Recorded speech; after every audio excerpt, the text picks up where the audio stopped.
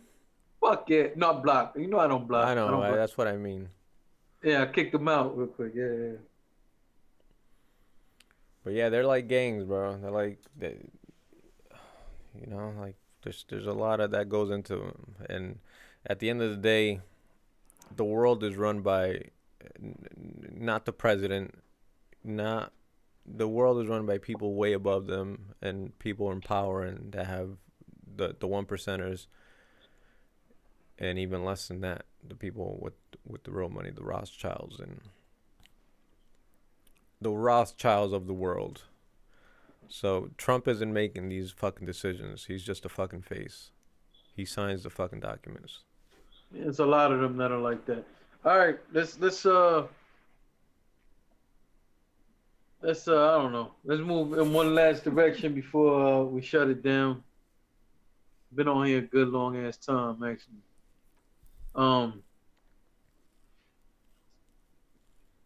2019, we're still waiting for the fucking Yorkie to make our union page like he said he would. He's writing fucking Cassidy lyrics but can't make our page. Right, we're gonna have a separate union channel that we're gonna do union content on. That's gonna be not Battle Rap Opinions, not DME's channel, not my channel. It's gonna be a union channel.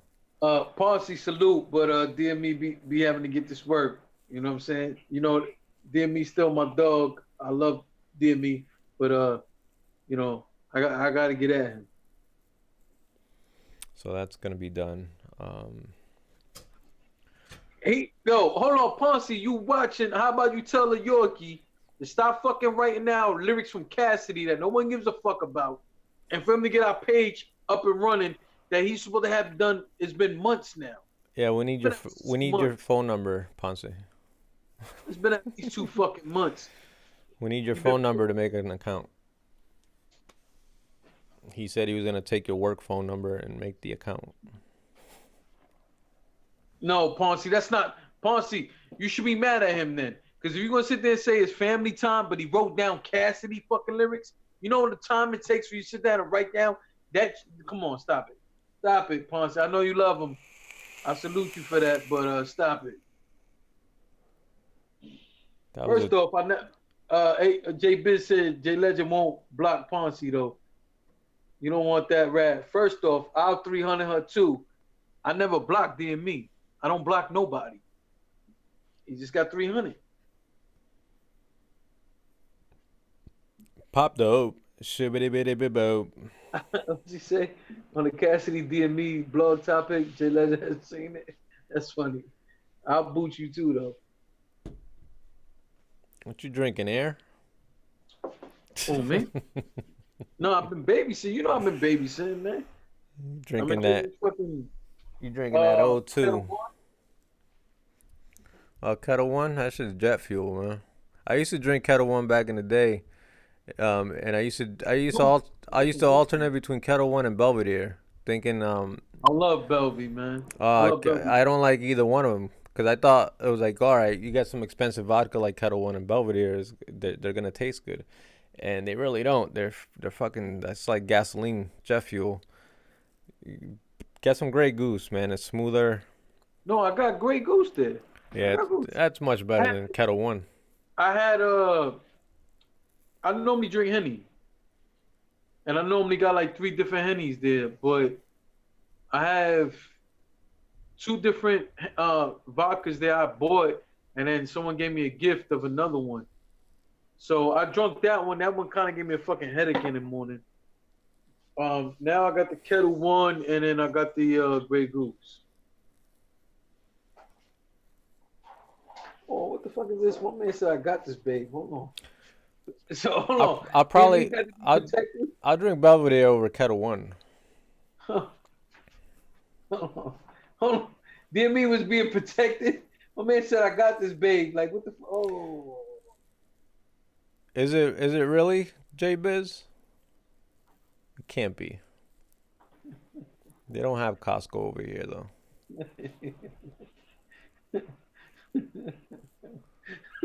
All that exclusive is no good. They get booted as a couple. Oh shit. It's all love. It's not for real. Everybody relax. They not fucking being blocked. I know that's your favorite power couple. They gotta get up out of here. Now, I have damn, I forgot the name of this shit. It was like some, I think it was called like 2 Olive or 3 Olive or three Olives. Belvedere makes that.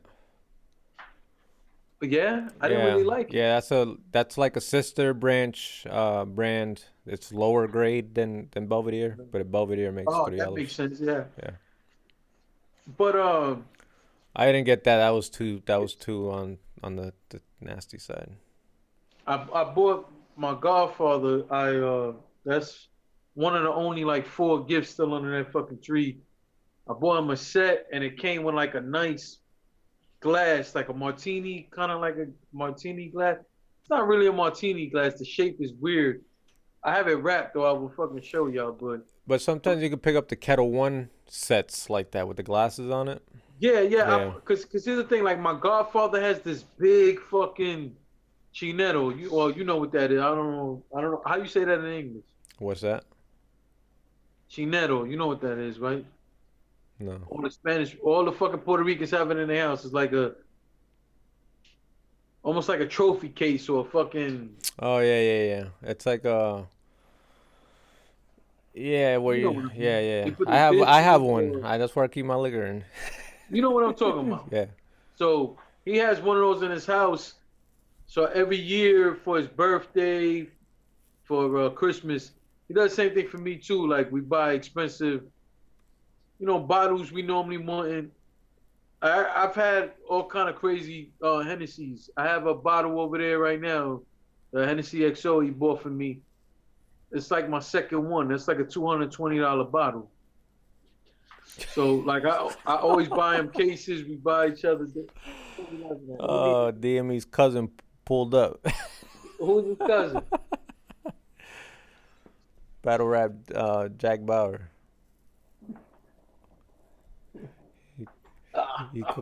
He called the fam to pull up on you.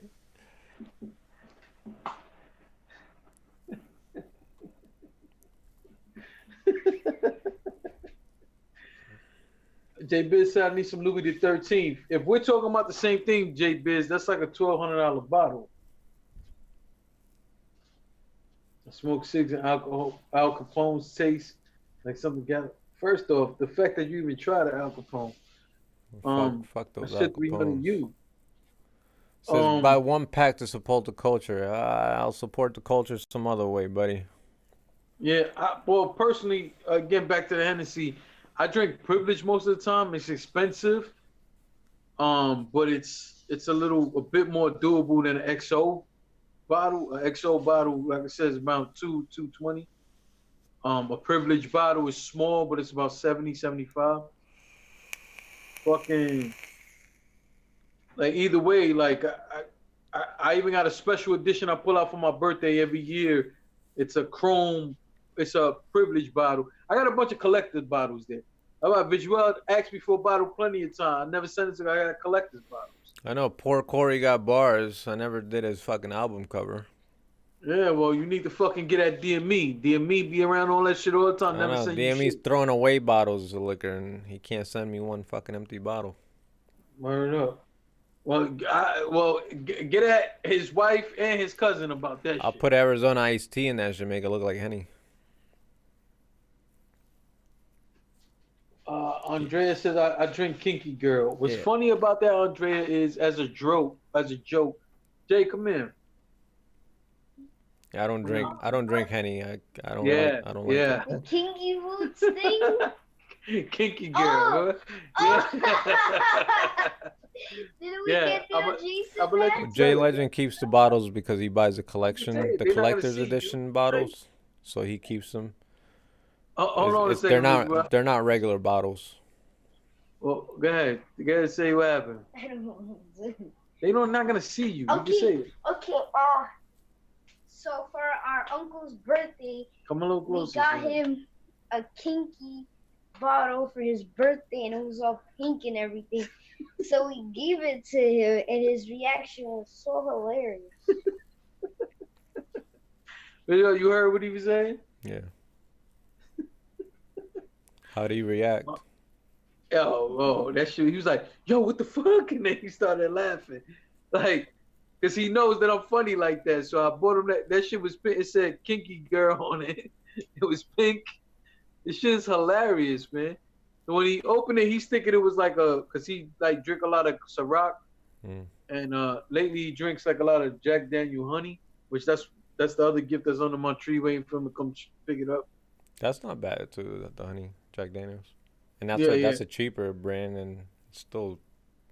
Yeah, it don't like, you know, you have to take a bunch of shots to get nice. Yeah, well, it's really sweet. But it's cool. I like it. It's cool. But that's what my brother drinks. I bought him a set, and that one has a cup, has the bottle, it has the cup, and it has recipes, and it has a stir in there.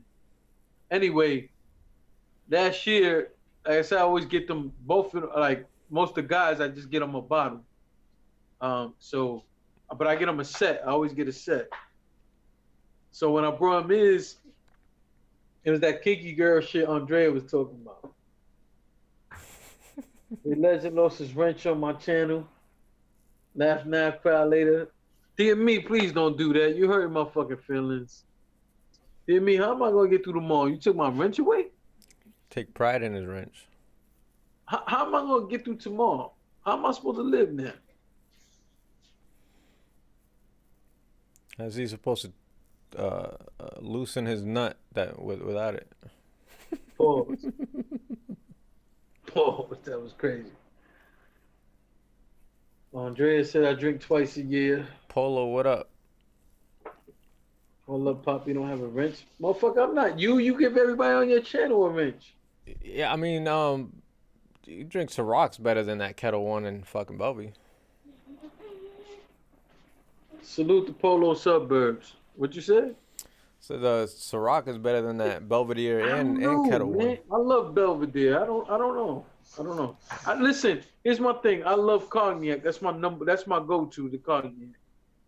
Cognac and beer. I love beer. As you can tell from the stomach, I love beer. I drink all kind of beer, but You can tell from your head.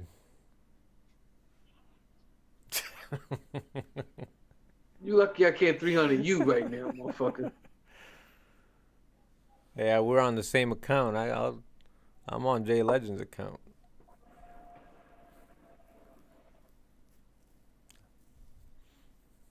How you supposed to do his plumbing job without? No, that's not Polo from Black Compass. First off, no, that's not Polo from him. No, that's definitely not. You guys, if you get the opportunity to subscribe to Polo on the suburbs. Polo be going off that 4 Loco. Yeah, Polo Mr. Suburbs. Go subscribe to this channel. We definitely be up that 4 Loco. He had me dying the other day with him with that shit. That had me dying. But he's a funny dude. I just started looking at his channel myself, so y'all go subscribe. A Plus said I need a wrench. Donate to the fucking channel then. Vote Fskate for mod. A mod for Unway. I don't know, man. Donate to the channel. Yeah, I can't fuck with Discord that much. Hold on. Like DB said Jay Leza has a lot to say about Black Compass, but guess what? Why you lying though? Why you lying though, DME? When have I gone in about Black Compass? I said something about one particular person. Come on, man. False narratives. Super false narratives.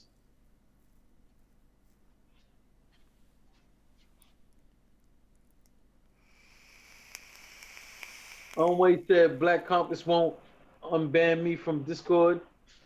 Well, Unway, I can understand that. You be wild.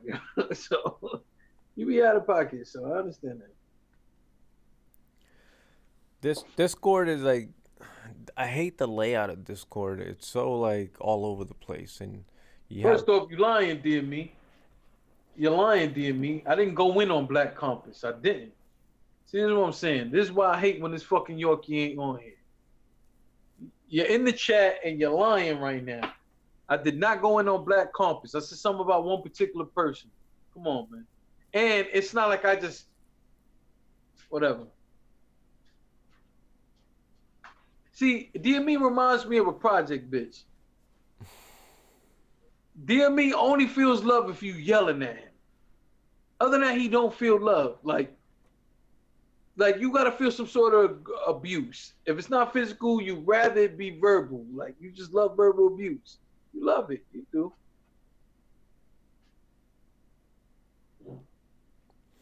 Discord reminds me of like Facebook, and I hate Facebook. And the layout is so sporadic. I have a Facebook page, but I rarely ever. I go on that shit every few weeks. If I log in, I get these notifications constantly pop up on my computer. I'm like, turn these motherfuckers off. Like, I don't care. Yeah. So every once in a blue moon, I'll pop in and out.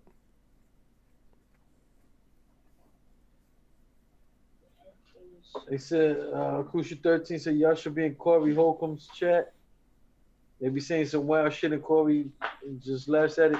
I laugh at y'all too. Please don't take me 300. Some of y'all like I'm serious because it's funny. Sometimes it's funny. Sometimes it's not fucking funny. Like I've had people jump in here and say some real dumb shit, but for the most part, that shit's funny to me. Don't get it wrong. A lot of y'all who don't watch a lot of our lives or whatever don't understand. Like we've all three of us stood there where people said a lot of crazy shit to us, and we enjoy it. It just when people go a little left, that's when it's like nah. But I 300 sometimes for people just for dumb shit. I'm joking too. Like I'm joking. I'm not mad.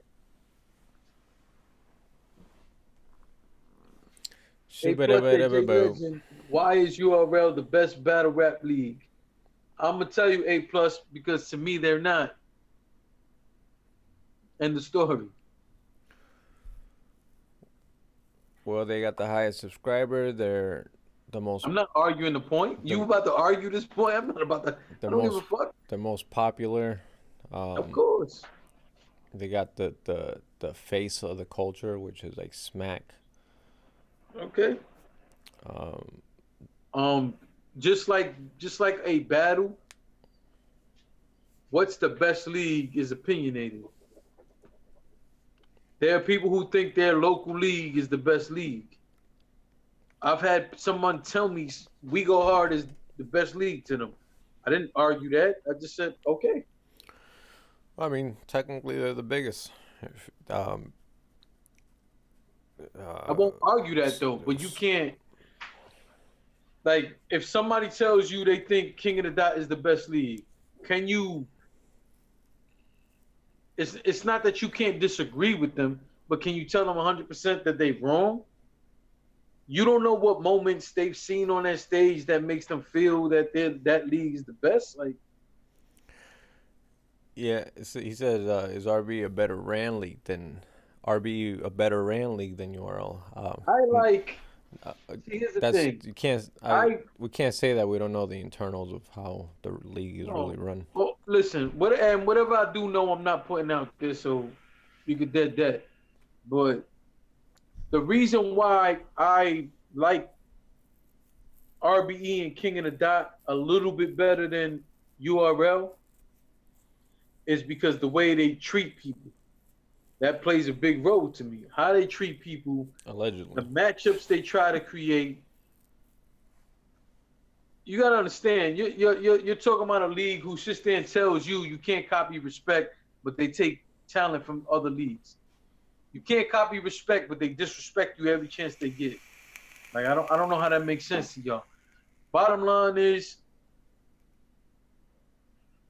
I go to a King of the Dot event. I go to a RBE event.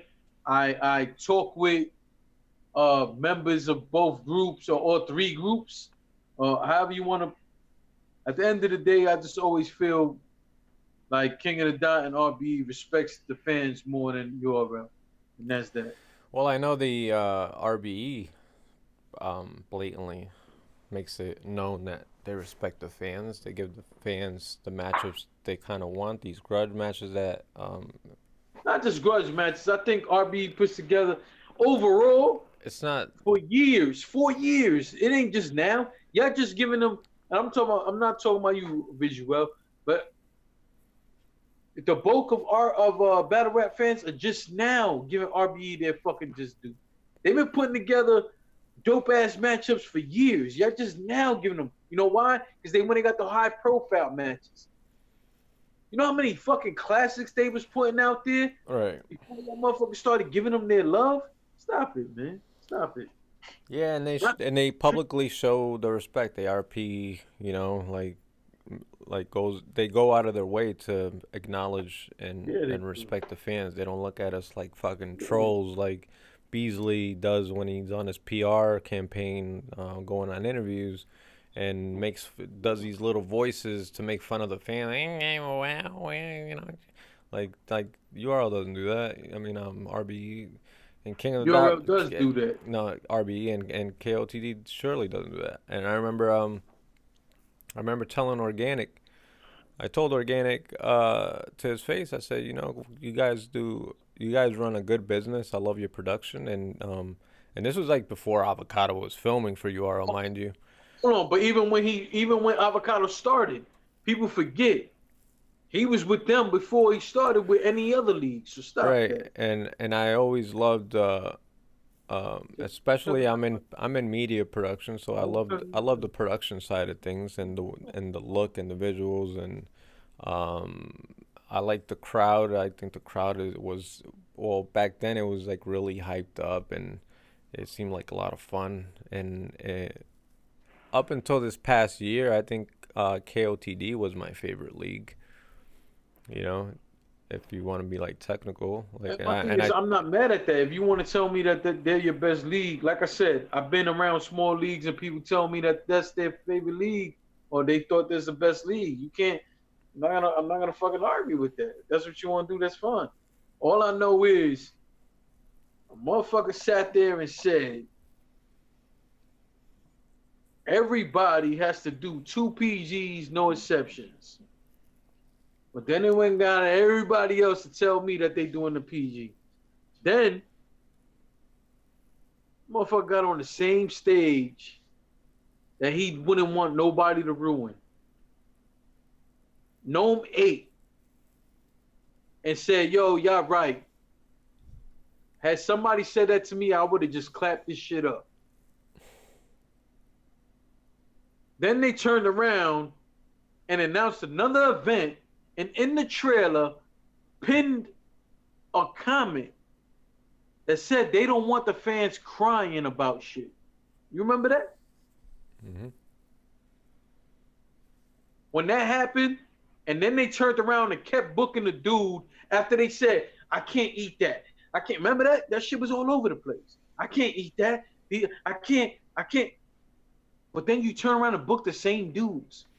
Because the fans have the power at the end of the day. Like, no matter what, the fans still want to see the motherfucker. I don't give a fuck. If it's the best league and they the only ones that count, the fans are going to go with whatever they put out there.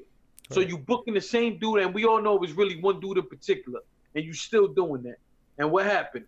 Well, that's why they said that's why they said he was on the UK card. It was like, oh, the fans are gonna riot if he's not on the card. Well, and that's not true. And at the end of the day, it's real simple. I don't buy their pay-per-views since then, and every time that dude's on there, I'm not buying a pay-per-view. And you can't tell me you can't eat that. Then you fucking hire the same fucking dude. We already know who you talking about. You let a dude out here stealing fucking possibly bars, definitely money. No. And I don't want to hear him even in the Battler of the Year talks, because I've been hearing his voice too. Oh, dude, you can't do. No, fuck that. Fuck that. You can't do what you did all fucking year long and ducked and taken deposits and done all this. Battle of the Year doesn't just count for the battles you took on this fucking platform. It counts for your overall performance. If you're fucking burning bridges all over the place all fucking year, you are not a Battler of the Year. You are not a representative. Like, fuck out of here. You're not. I'm with you. You know you're not. But people are saying he is.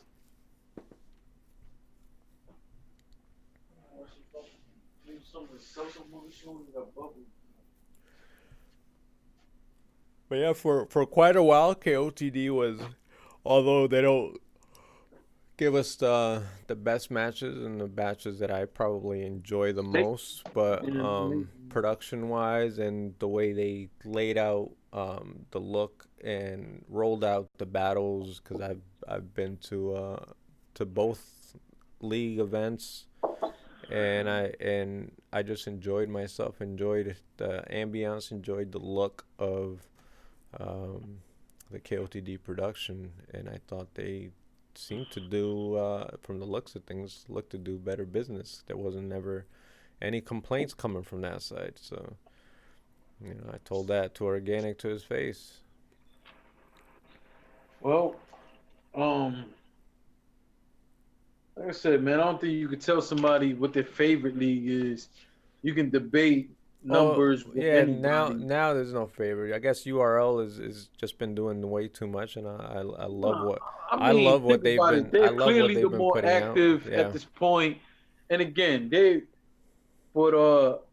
again, I'm not mad at nobody who tell me, they prefer another league. They think another league is number one. All right. You want to get technical and talk numbers? All right. I'm not about to do none of that with nobody. I don't give a fuck. I look at it just this way. I think every league has provided us with some dope fucking moments. I think 2018 was awesome for battle rap. I think URL, if you put the bullshit to the side, they have delivered some of the dopest battles this year. Even though they had a fucking event every 3 weeks, you better hit on some stage. But Corey got bars. Salute. Yeah, salute to Corey as well, man. We have to sit back and just look at it and just say 2018, half of 2017, all of 2018 was fucking dope and great for battle rap. Regardless of what league you prefer, that's all good. Like, if you're gonna celebrate battle rap, I'm not arguing with you about it. I'm just fucking not. Like, everything, almost everything about battle rap is up for debate. It is what it is, but I ain't about to argue about what nobody even knows about their fucking personal preference on what a league is. Me personally, I just keep saying it. There's small leagues that need to be supported, because there's a lot of small leagues that actually giving the opportunity for up and coming guys to develop their talent, and then these big leagues get them. I just hate when the big leagues get them and then say they discovered them. But other than that, it's just like there's so much to be supported in battle rap. It's our fucking culture. Like, just celebrate our culture. Move on with the shit, whatever. You like this league? That's fine. Shouldn't nobody be able to talk you out of liking your fucking league? That is what it is. Yeah. And what is IRL? What the fuck is A+? What is that?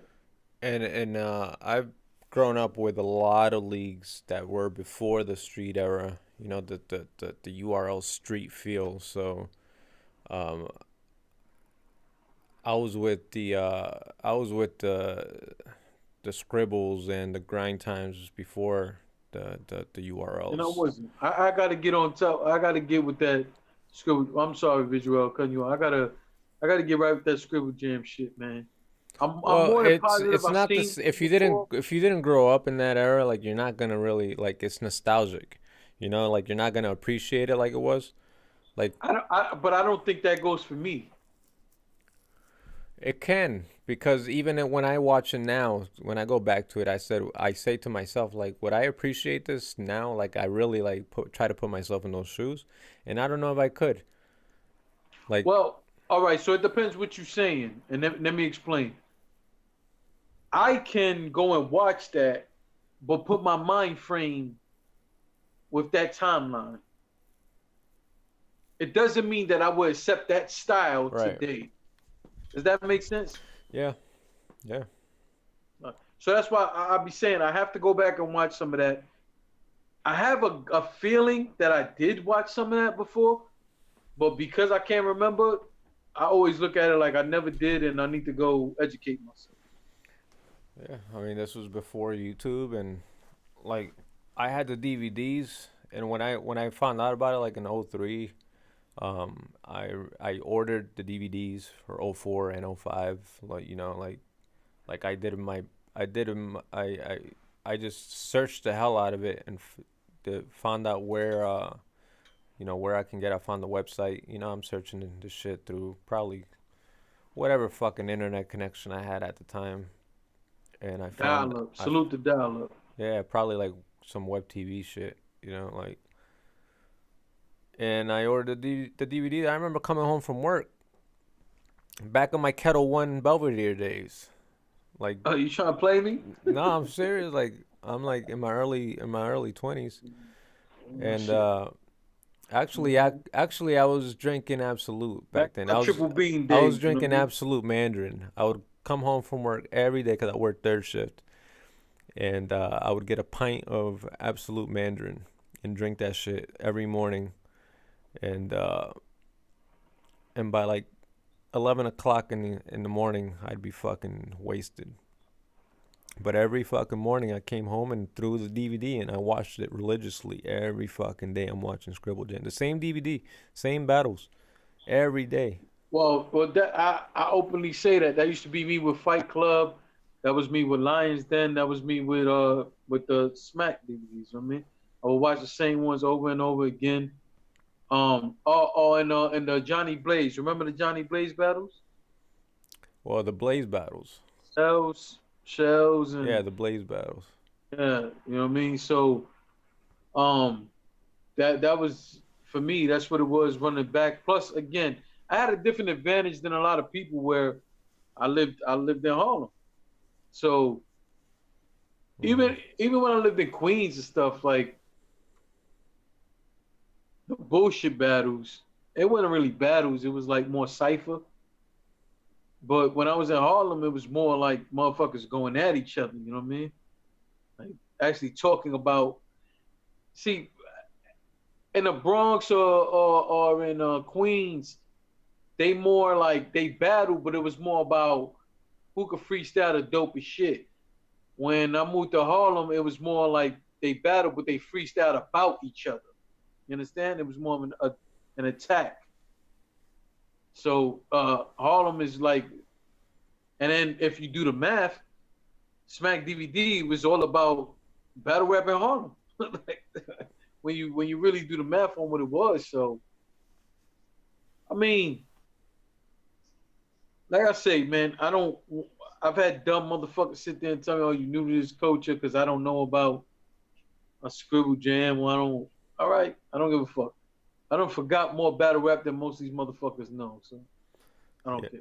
Yeah, I never saw a Smack DVD, and that shit wasn't circulating where I was. I didn't buy bootlegs like that. But that's just a small portion of people think like the Smack DVD is the fucking end all be all of battle rap. That came way after, and well, but you gotta understand that's what niche. Happened was the fans made it seem that way, right? Listen, let me tell you something, and I don't like repeating this because I hate who said it. And ever since he said that shit, I felt like it created a dumb fucking narrative. When Surf was about to battle Charlie Clips, I think they went up to a radio station and was like talking. Anyway, I remember this interview of Surf and either Smack or Beasley, one of the two, in the hallway of a radio station. And Surf was sitting there talking about how the fuck, if it ain't on URL, it don't count. And since then, I started seeing big name battle rappers fumble on small fucking leagues, and then they would say, well, if it ain't URL, it don't count. Then URL ran with that narrative. And like, I've always been disgusted with that shit, man. Because at the end of the day, from a business standpoint, if I pay you to do a job and you float me this bullshit, how am I not supposed to be mad at you, man? But on the opposite, from a business standpoint, it makes good sense for you to run with that narrative if you're URL. Oh, yeah. And then, well, we seen them do it. Right. Ain't no if. We saw them fucking do it. We see momentum like that happen all the time. We just don't notice it until way later in retrospect. You're like, oh, like, you know. Like, well, but if you URL, though, shouldn't you be more mad? And let me explain why.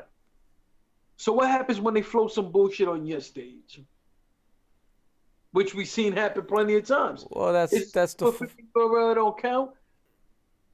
That's the fault of the leagues for booking these big names if they're not like established and ready to handle that. If they're not in tune with the culture. If a battle rap league Yes, Andrea. Your booby cakes. Yeah. If a league isn't in tune to what what New Jersey Twerk's been fucking leagues over all year round, and you're gonna book them and expect not to get shitted on, that's your own fucking fault. If you're gonna run a league and be a part of the culture, you should have an ear to the ground or have somebody in your camp knowledgeable enough to know this stuff goes on and know the temperature of the underground. Because I'm gonna wake you up early. Sorry, Visual. For the same reason you going to bed late. Like, there's no reason for you to do this. I'm letting you rock, boy. It's like, Jay, who do you know that what kind of watches battle rap is not really, like, doesn't know details or really into it? Like, doesn't know the internals like we do, but enjoys it. I know a lot of people. Okay, so what if they thought they wanted to run a league, and they thought to themselves, what would be a group I could probably book Twerk? Do they know about all the shit that goes on? No. No, and that's a hard question to answer because, like, I put a lot of people on the battle rap, a fucking lot. Like, my last 3 jobs I had, I damn near had the whole staff at some point watching battle rap. But I see what you're saying, but the reason why I don't think that would happen is because most of them will revert back to me to ask me anyway. You know what I'm saying? The other thing too is now it's a little different, but if you look at when he started his first, like, for example, like his first 3 battles we saw on URL, I tried to put people onto him and they were like, nah. his style was too unorthodox at the time. You gotta remember, he kind of smoothed it out a little bit more now. Worked out a few things in his rhyme patterns and everything. But no. To answer your question, the answer would be no. Like, if I put these people on, they would come to me and ask me. They still come to me and ask me now. Like my brother, like he'll come out of nowhere. He'll watch a battle and then don't watch a battle for weeks. So what and do then you? out of So what nowhere, if he'll you be said like, Yo, if you told them like, nah, don't book them, and they're like, from their business standpoint, they're like, fuck nah, it, they want to book fuck them. it, we're gonna book. But I'm just saying, because obviously they're booking them, so somebody's not relaying these I mean, messages. but if you're asking about from my standpoint, the reason why it wouldn't happen is, and I will hope it'll be the same for you and everybody else. I think that people hold my word in a little higher regard. So if he asks me if I should book them and I tell him no, like when it came to when I've said this plenty of times, I used to throw events for comedians and up and coming artists in New York, and there was people I worked with, and later on somebody else would reach out to me, yo, you work with this person, and I would tell them yes or no, and it's still up to you at the end of the day, but most of the time, I can't think of one time they didn't take my word. So I don't know. I would think that if you ask me that you really want my fucking opinion. You know what I mean? Like, other than that, I could see how a small league wanting notoriety will go that route. I still think you're a fucking idiot, though. Like, if this happened once, okay. Twice, all right. After that, nah, you're an idiot. You're a fucking idiot. And if you're a league that happened to you 2 or 3 times already with the same person, you're a fucking idiot.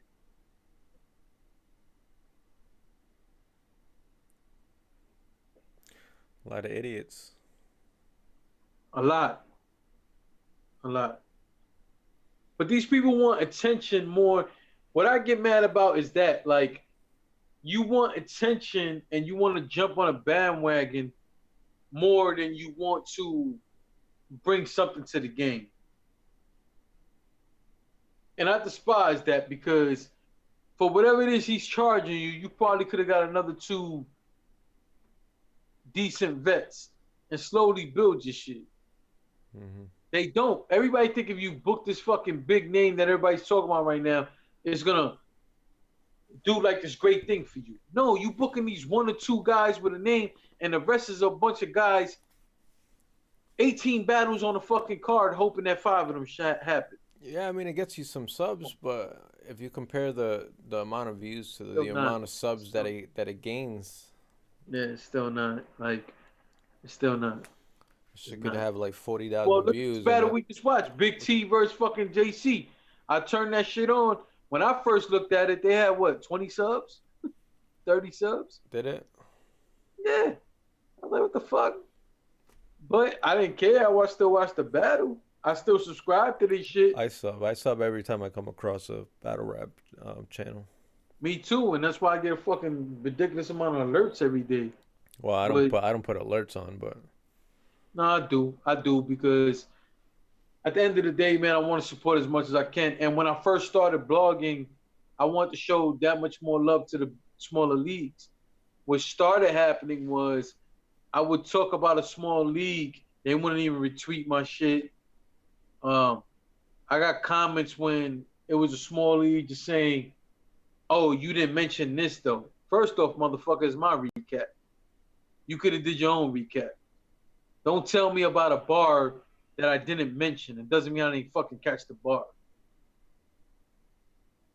So like little dumb shit like that was happening from small leagues. And I'm like, I'm trying to show you love. Instead of showing me love back in return, you wanna critique my critique, which is fucking hilarious to me. But you guys know too, I'm one of them rare bloggers who talk about small leagues anyway. And that's facts. You can go look into all my shit, see if I'm bullshit. I don't only talk about the big leagues. I talk about the small leagues a lot. You motherfuckers just don't watch it. Again, that's facts. Jay Legend speaks facts. 98.9% of the time.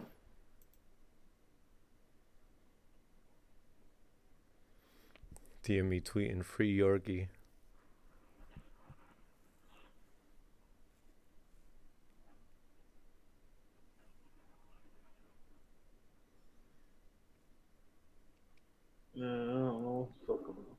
All right, man. I mean, you got anything else you want to talk about? Now we can close it out. Yeah, Been we've on been on here here. like what? Been on here, damn 4 near hours? almost 4 hours, bro. That's crazy, yeah. It's crazy. My son been running up and down here. My other son went to sleep. It's cool. I'm off this weekend, so well, at Uh, least tomorrow. I picked up on Sunday. no, I got them early today because they ain't had no school. They ain't no school this whole week, so they don't go to school till I think the 7th. So I picked them up. I continued there Christmas. Not even. I took them. Yeah, I took them to the movie to see Aquaman. Then my kids' moms got them a PlayStation 4 for Christmas. So I went and bought them a game, and now I went and bought them another game, and then I bought them a fucking control. Then I bought them his headset. The other one, I went and bought him another fucking pair of LeBrons, and so he got 2 pairs of LeBrons for me this Christmas. And if you think that ain't nothing, it's fucking something. He's a size 5, and I paid $130 for one pair and $125 for the other pair. So that ain't nothing. Not to mention all the other shit they got for Christmas. So we just continue today the Christmas shit. But I'm done. That's it. Fuck out of here. Ain't no more. I can't no more. I'm broke. Can't do it. Where my LeBrons at, kid? Send me a pair of LeBrons. My man. I want this shit with the pump. Let me tell you something. Well, my son went back in the room so I can say this. I wear size 14. Yeah, that's fucking crazy. I'm a 10 and a half, 11, depending. You know what they say? Big feet, big Yeah, shoes. yeah. Don't pause. I don't know why the fuck you talking to me. Big feet, big socks. Yeah. That's what they say. What's wrong with you, man? Anyway, I ain't no 14. like I was saying, I forgot what I was saying. You said that pause worthy and shit. Fucking 300 you, man. What the fuck I was saying before you said that gay ass shit? Oh, real quick. Yeah. Like I'm looking at my son. Don't get it wrong. Like he was super excited when he saw. Because Christmas Day I gave him one pair, and today I gave him the other pair. Because his birthday is on the 13th, but I wanted to make sure I wasn't sure if those was gonna fit him, so I gave him his birthday gift early. So he got his both the LeBrons he wanted, but just looking at him like in the last few months he got 3 pairs of LeBrons, all of them around $130 each. He's only a size 5. Think about that. He's only 8 years old. I don't even know what LeBrons look like. So. All right. Well, either way, you know, I only rock Timberlands. that's dope too. But my son is only 8 years old. Yeah. He's a size 5. So my thing is just to them is like, yo, fam, like at 8 years old, I was rocking a pair of bootleg, Payless sneakers, the generic version of the Charles Barkley's, and I had to wear them for 2 years in a row. My feet was ready to bust out them shits. I used to get in fights into school because the kids used to make fun of me. But here go my son, 8 years old, and he got fucking 3 pairs of LeBrons, not to mention all the other shit sneakers I got. I mean, I go play ball in Tim's. Yeah, you had a pocket. But I just got on him today because another pair of LeBrons I got for him, he ran them down. I said, he's on the basketball team. Like, you better fucking use those for your basketball, not the other ones. So anyway, the point is, especially the ones he got for Christmas, I gave him on Christmas. They like suede and it's fucking $135 I paid for them shits. He's only fucking 8 years old, size 5. So anyway, the point I'm making is, like, for me to get even a pair of $100 sneakers, I was in the streets having to fucking get dirty out here and handle my business. Like, here go my son, 8 years old, and this boy got, he was 3 years old. He had a $100 pair of sneakers on. His first pair of sneakers that was $100 was the Jordan 6 rings metallic blue shits, the Olympic one. That boy was 3 years old running around with a $100 pair of sneakers. You know what I'm saying? Like, but I lived through them. Like, sneakers I want bad, I always end up thinking of them, and I'm like, nah, you know what? And they do so great in school, you know what I'm saying? Like, they do great in school. My sons are not like me, man. Well, my youngest is like me, but we tame that shit. Like he's not in the same situations I was in. You know what I'm saying? Fucking 10 years old, I was already in the street starting to hustle. He's 8 years old. He's running around with fucking $130 pair of sneakers for getting fucking B's and A's. You know what I'm saying? But we blessed like that. We gotta thank God for that, man. That's what it is, man. It ain't fucking easy. I be struggling like a motherfucker, man. But they got what they got, and that's it. Christmas was awesome to them. My son got his PlayStation and all the other shit. Both of them, like their Christmas was awesome. And then we'll probably go to the movies again on Sunday. So by the time it's time for them to go back to school, they got a lot to fucking talk about.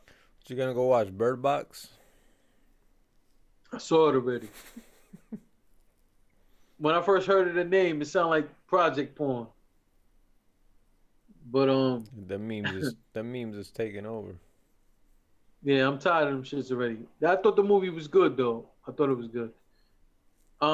We're probably gonna see Bumblebee. If not, we're gonna see that Spider-Man multiverse shit. It's like an animated Spider-Man movie. I want to go see. Damn, my son went to the room, but it's some shit engines. What the fuck is the name of that movie?